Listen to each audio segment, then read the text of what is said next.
Et les 600 arbres de Marlène Bourgeois ont souffert à Perneux-les-Fontaines. J'ai une plus petite récolte que les autres années. La sécheresse y a été pour beaucoup.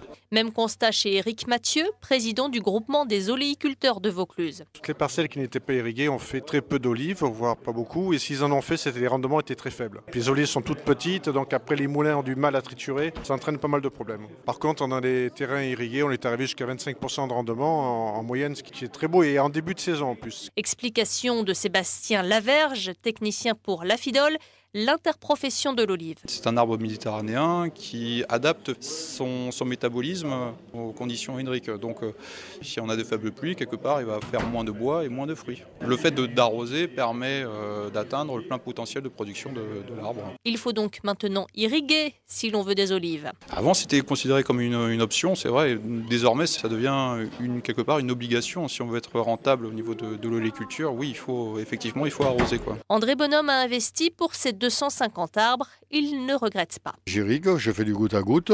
J'ai des olives depuis 4 ans, j'ai des récoltes d'olives normales. Effectivement, si je n'irriguais pas, je n'aurais pas de belles récoltes parce que je suis placé à Roussillon, je suis dans un terrain sableux qui craint la sécheresse. Et après avoir investi dans le goutte à goutte, certains doivent à nouveau investir pour une meilleure efficacité, comme Michel Charvet sur ses 9 hectares à Robion. On va passer à une irrigation sous frondaison pour pouvoir arroser la surface totale, pour pouvoir faire descendre les matières organiques, les engrais.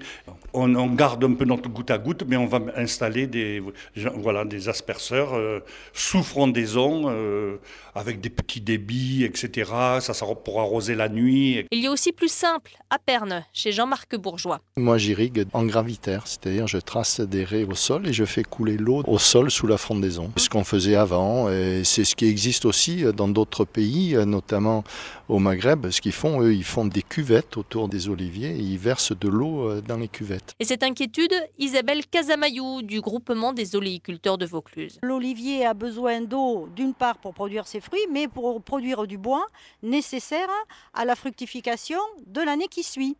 Donc c'est le bois qui a poussé en 2017 qui va nous donner des olives en 2018.